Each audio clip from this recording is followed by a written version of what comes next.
Propose ಮಾಡಿದಾಗ ಒಪ್ಪಿಕೊಂಡಿದ್ದಲ್ಲ ಆಗ.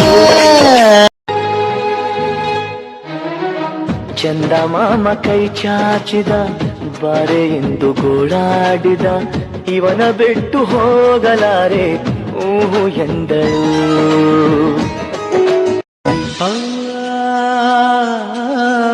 ಗಂಧಾನ ತೇದು ತೇದು ಚಂದಾನ ಎರಕ ಹೊಯ್ದು ಹೆಣ್ಣಾದಳು ಅವಳು ಇವಳೇನ.